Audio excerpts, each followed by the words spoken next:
So you're thinking of having an abortion. And boy, you are not alone. Latest stat that I saw said that 1 out of every 4 women in the United States have an abortion. And of course, there are many more who think about it, who never go through with it. It's on your mind. And maybe right now you're thinking, well, it's early in the pregnancy, you just found out, and now's the time to do it because no one will know. But I don't know about that. I don't know if you're familiar with a car company that no longer exists called Saturn. You see a few Saturns on the road nowadays. We had a Saturn in our family for a number of years, but I remember when Saturn was still a car company, there was a Saturn commercial on television that showed the manufacturing plant where they put the Saturn cars together, and they were showing all of the employees along the assembly line putting their cars together, but they weren't just putting the car together, they were beaming with delight when they were putting the cars together. When they were doing whatever job they each had to do on the assembly line, they were obviously enjoying themselves. Just big smiles, like overdoing it, you might say, but it was they wanted it to be obvious that these people really enjoyed what they were doing. And then they showed the process from beginning to end as quickly as they could in a short commercial, and then they showed the finished product. And as the finished product rolled out of the plant, all the people who put it together, they followed it out. They walked out, and they looked at it, and one person shed a tear. And as the car drove off, never to be seen again, another one put his arm around another one of the employees and said to her, "It'll be okay. It's going to a good home." The commercial was showing that they take pride in what they were making. They missed that car. They noticed it when it was gone. That's a car. Inside your womb is something that somebody knows is there because somebody put it together. And God knows it's there. In the Bible, it goes into pretty good detail. It says God forms each person in the womb. God knits them together, like knit together pieces of fabric all coming together to make a beautiful end result. That's what God did. It says that God was dreaming about that life inside of your womb long before you ever knew that it was there, long before it even was there. And so if you think that, well, nobody's going to miss it if it's gone, God will miss that life. And it is a life. Even science backs that up. You know, they can evaluate what's inside of your womb right now, and they know already, as young as that is, that it's a unique DNA combination compared to any other person who has ever lived. You have your own unique DNA, and what's inside your womb has its own unique DNA. It's a unique living being. God knows that. Science knows that. I think you might know that too. And what a gift that God has given you to take something that He cares so much about, that His own fingerprints, His own hands put together, and He put it into a good home. He put that into your womb. Not for you to do with, whatever you want, just as you please, but to care for it as if God Himself would. Because it's a creation of God. A God who identified your womb as the good home that it will go to. And how is it that you make your womb a good home? I guess to answer that question, I want you to think about some of the reasons some choose not to bring a child into this particular world. It's because this world hurts. It inflicts a lot of pain. There's a lot of hate, a lot of disrespect towards other lives, a lot of anger. Maybe you've even felt some of that. Maybe you've been hurt by someone, by many someones. And you never want anyone to feel that kind of pain. well, you have the chance to do something about it. Choosing to end the life that's in your womb will just be doing the same thing that the world is already doing so well, not caring about a life. But here you've been given the opportunity by God to give the world what it needs more than ever. Someone who can show the world, or maybe even just show one life, what it means when somebody chooses to love them.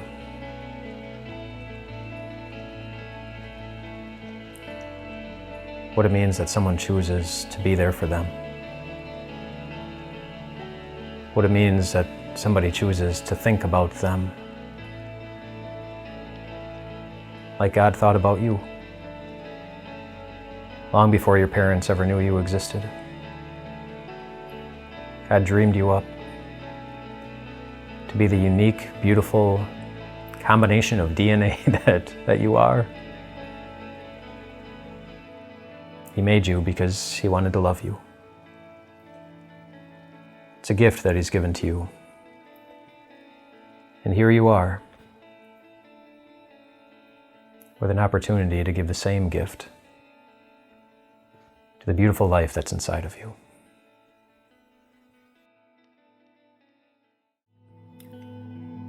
So you're thinking of having an abortion, and you might be thinking, I'm going to have to do this alone. If anyone finds out what's happened here, what are they going to think of me? And I don't think I could go through that. And those are important thoughts to deal with. And to help you deal with them, I want you to think of what you would say to a young woman in this situation. She's a young woman who suddenly discovers that she's pregnant. She was not expecting it at all. She also discovers that the child inside of her womb, it's not her husband's. And then the husband discovers that his wife is pregnant. And he discovers that it's not his. And so he's about ready to leave. And then they also discover that there are some very unusual circumstances with this child inside the womb, some things that make her wonder about her ability to even care for this child. And so if she came to you and asked for your advice, what would you say? I think many would give her the advice that she should very strongly consider abortion. Well, if this particular young woman would have followed through with that, her name was Mary,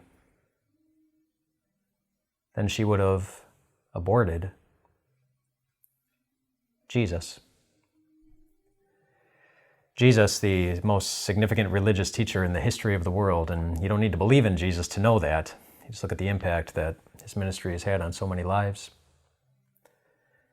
She would have aborted Jesus, the self-identified Savior of the entire world. And I think one of the reasons God had Jesus come into this world in that way, in kind of a messy way, a way that wasn't in line with the way that you would expect it to happen, nice, neat, and clean, is because He wanted you to know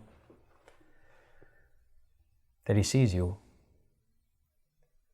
He knows how you feel. He wanted you to know that what's happening to you isn't outside the realm of what He has the ability to care for. He's been there too. And as Mary and Joseph, her husband, went through this, God also allowed us to see something else. He allowed us to see that there was help that they didn't necessarily see before all of that happened. We see that Mary found help in her family.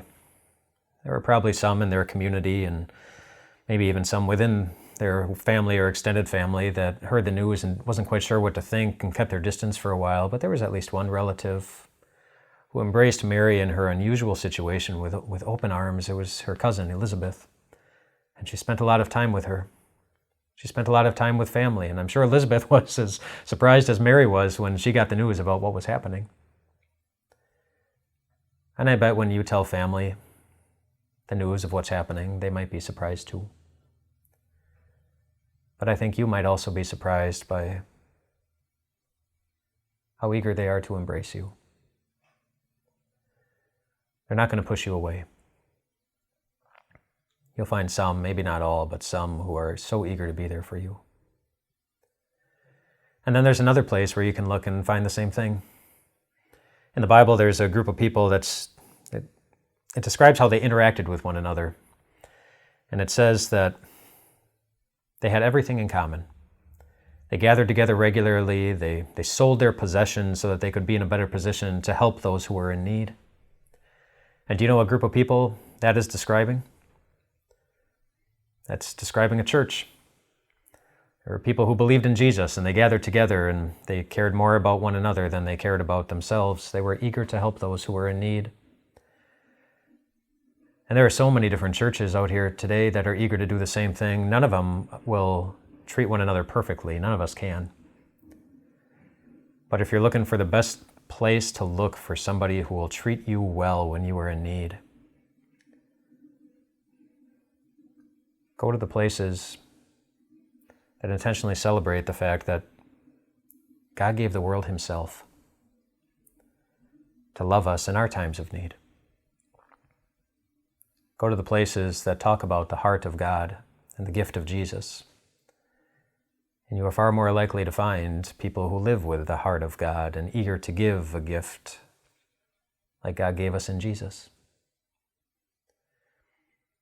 And then, whatever help you find within your family, whatever help you find within a church that are eager to be there for you, there's one place that I know you will always find help.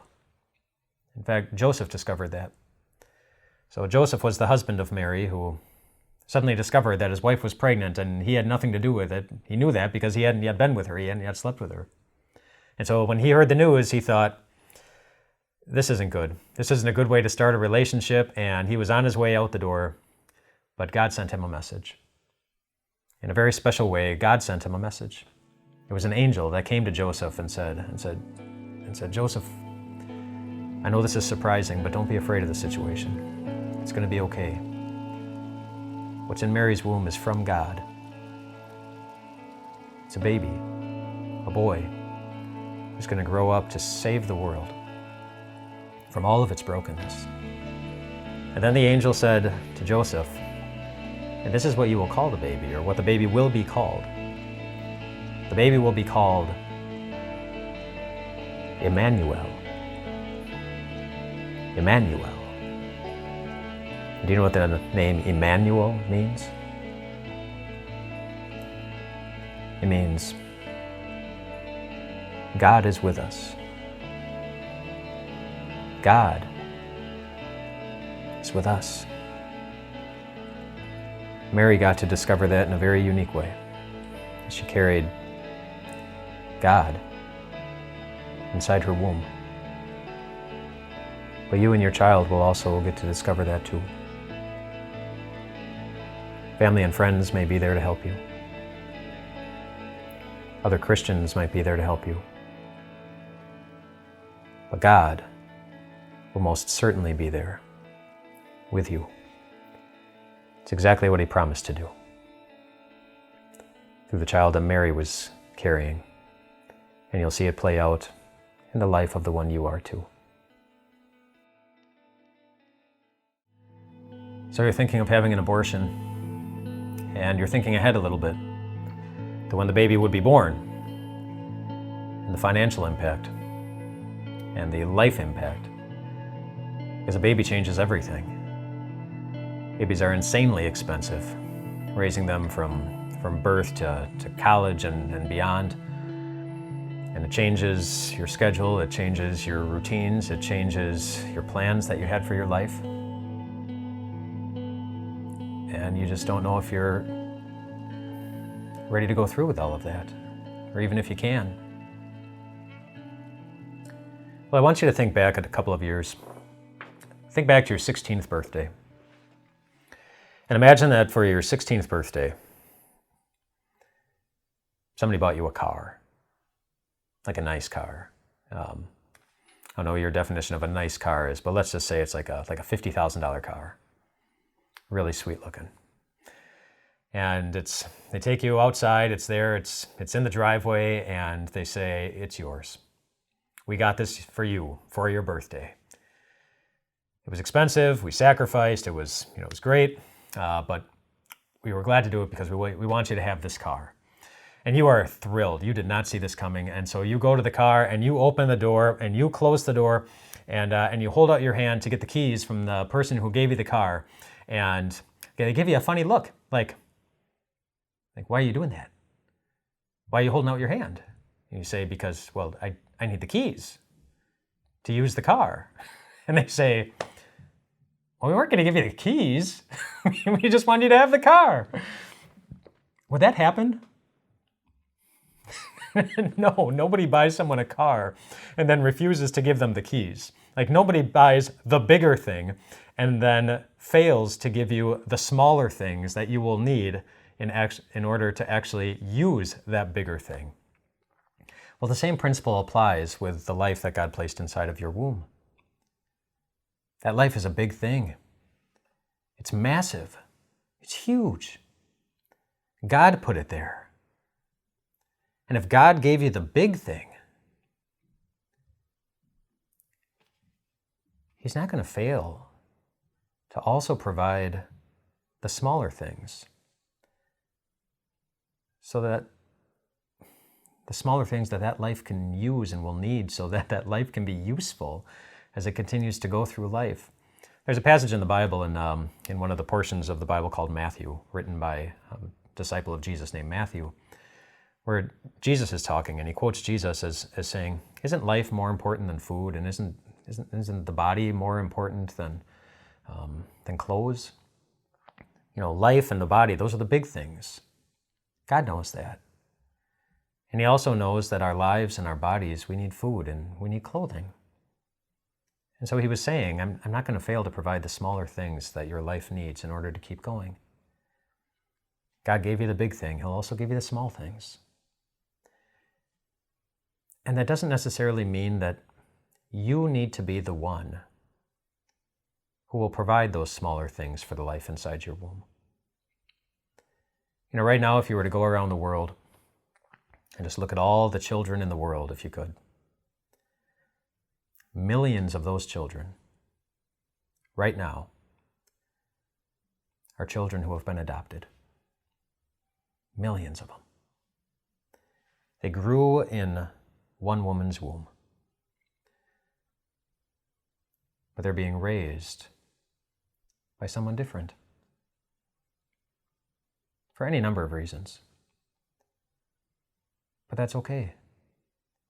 And right now in the world, if you were to go around the world and if you were to look at all the adults in the world at the same time, do you know what you would see? You'd see millions of adults who are hoping and praying for a child that they can adopt. That's what you would see. But whether it's you or somebody else who's raising that child, God will not fail to provide everything that the life and the body of that child, everything that they need. But whether it's you or somebody else, there's one thing you need to keep in mind about the future while it's on our minds. And that point that you need to keep in mind about the future is this. You don't need to know the details of the future in order to feel good walking into it. There's another story in the Bible that teaches that lesson. It's about a woman named Hagar. And Hagar had a son,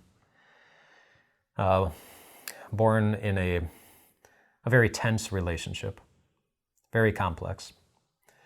And it came to the point that Hagar was being kicked out of the house. And Hagar was being forced to take her son with her, and Hagar wasn't going to leave her son behind, but But so Hagar and her son were kicked out of the house, and they lived in a place that was pretty much all desert. And so they left with no support, with no help. They went out into the desert, and Hagar tried to live and provide for her son along the way, but eventually came to the point where she had nothing left to give. She had no more resources. Everything was used up. No money, no food for her or for her son.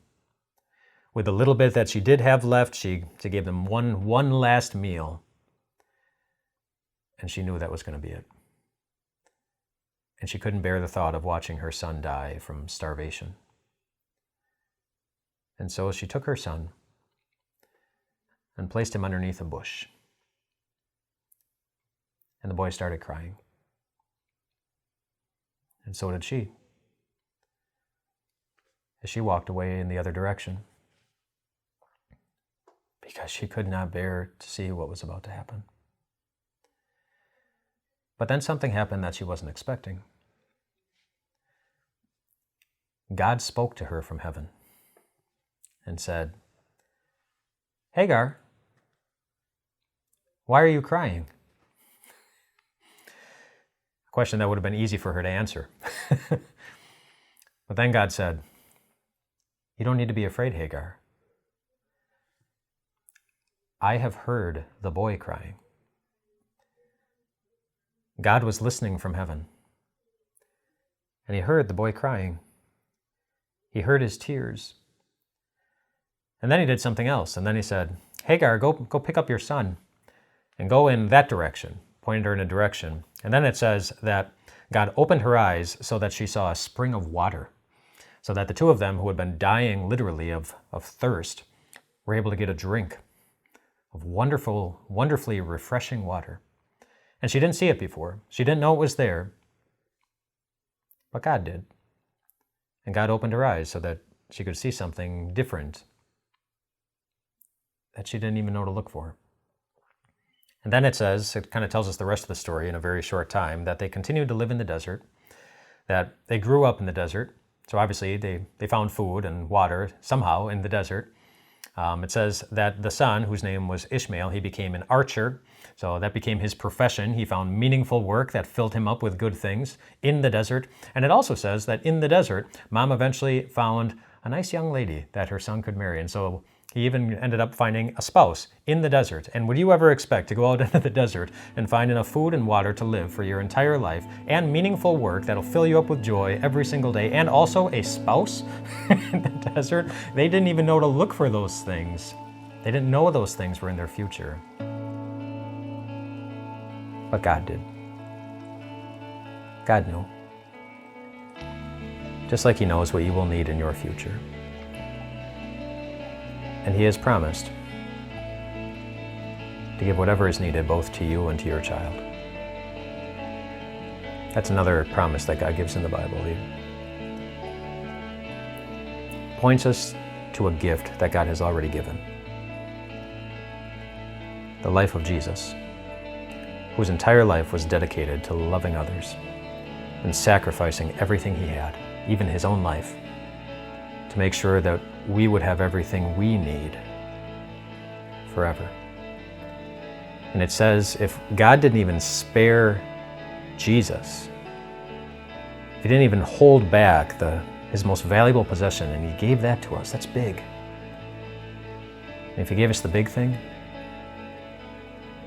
whatever other things you need, whatever other things your child needs,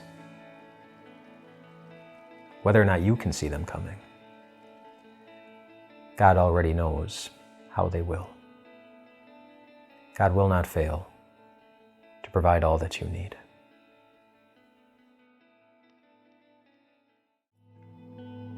So you're thinking about abortion, and if you're thinking about the future, you're probably thinking, well, what'll happen if I go through with it? How will I feel if I go through with it?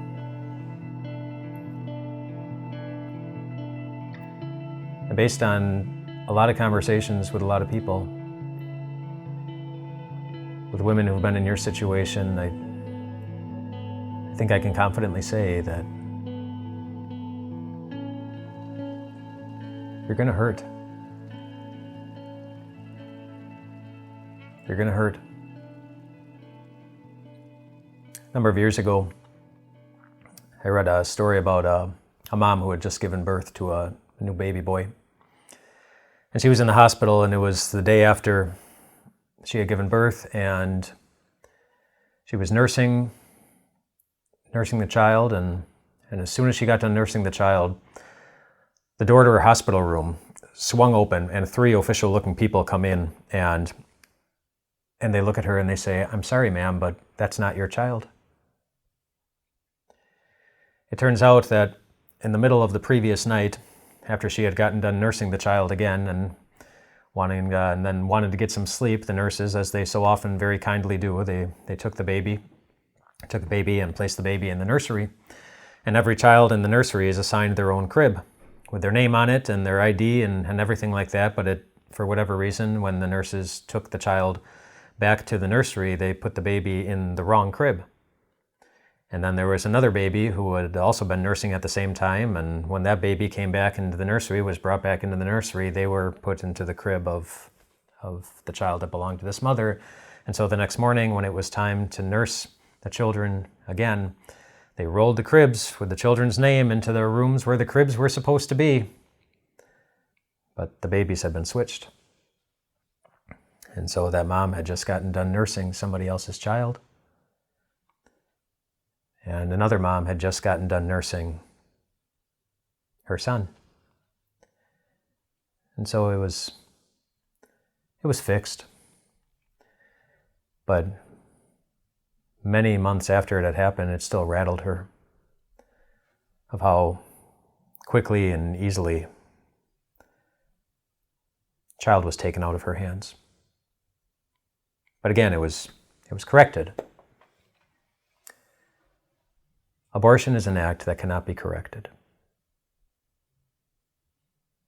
It is very final. You have to live with it. You cannot undo it. And as you try to live with it, the reality of it,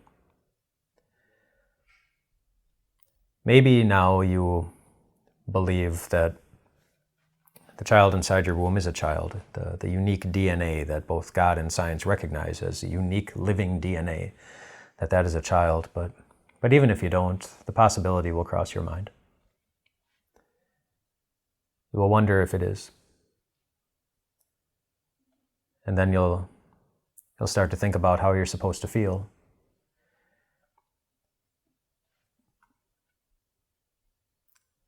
About you taking that child, in a sense, out of God's hands and placing them into your own, but of course not keeping them there. But getting rid of that child.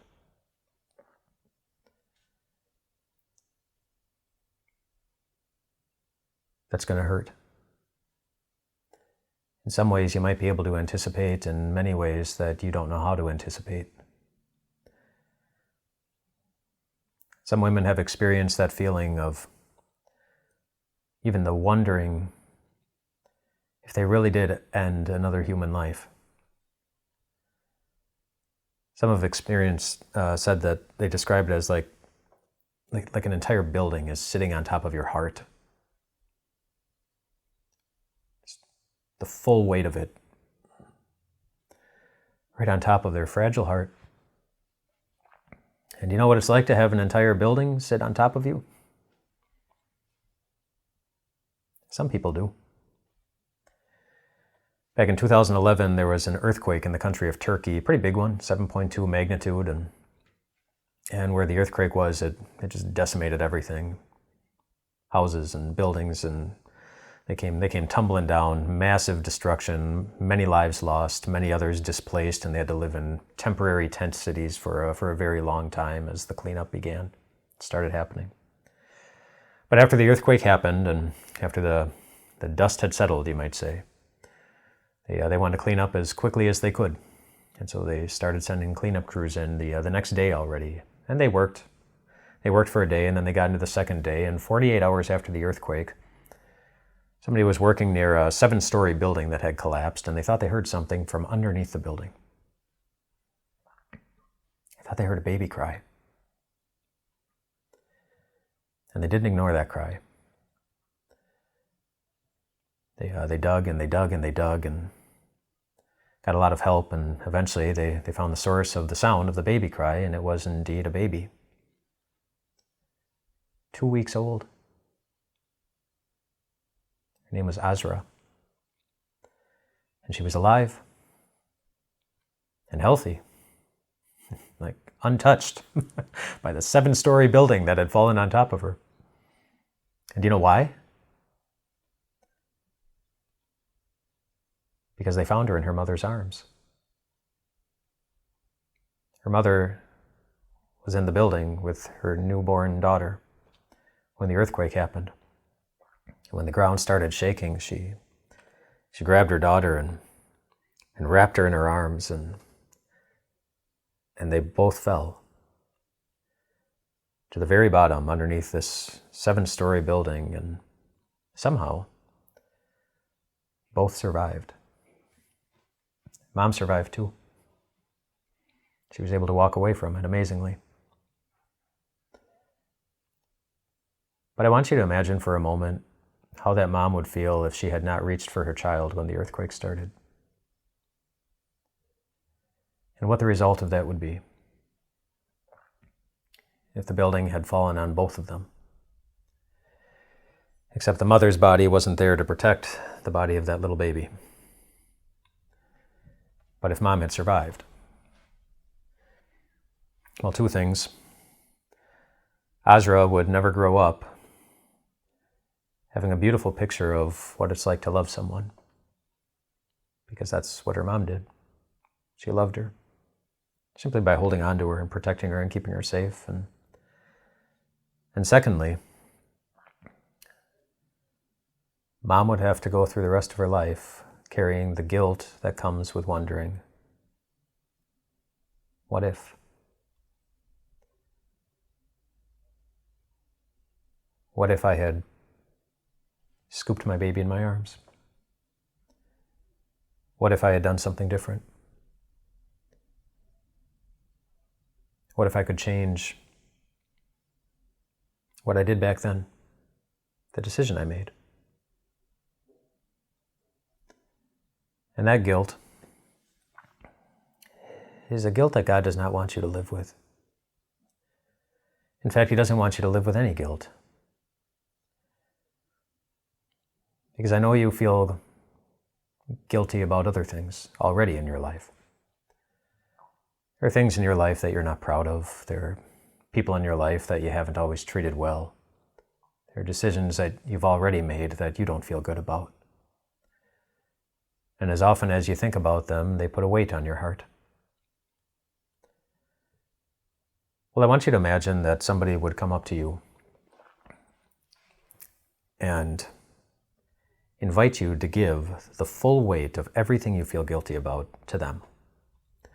Like, imagine that everything that you feel guilty about is sitting on top of your heart like a 7-story building. And imagine that they come up to you and they just lift it off your heart.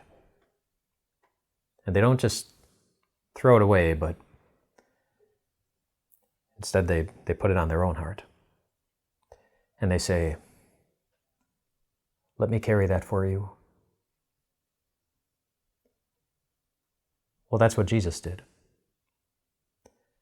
That's why God put little baby Jesus in the womb of Mary.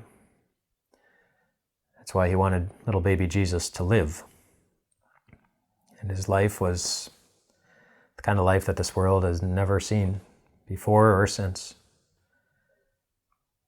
Because He had nothing to feel guilty about. He had no guilt of His own.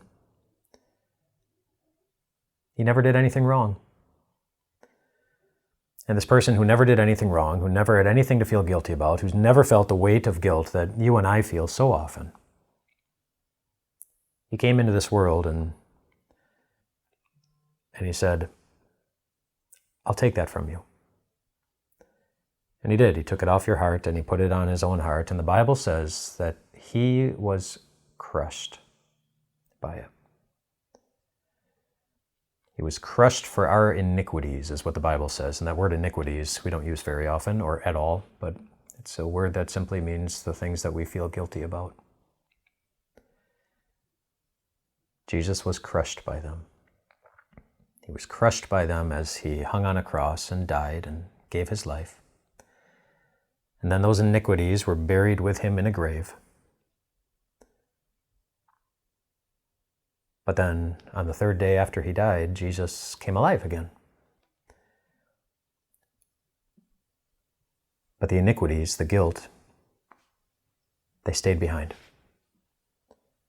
He buried them. He was free of them. And so were you. So are you. God does not want you to live with guilt. It is a painful place to be. And he gives us the guidance that he does in his word to protect life, to look out for one another, to defend those who are really most vulnerable and can't defend themselves. Because he knows how we feel when we do the opposite. We will always feel guilt that he wanted you to be free from. And he also came because he wanted to give you someone that you could follow, that you know, absolutely without a doubt, would never fail to love you, no matter who you are, no matter where you are, no matter what you've ever done. He wanted you to feel safe. He wanted every life, no matter how big, no matter how small, no matter how visible,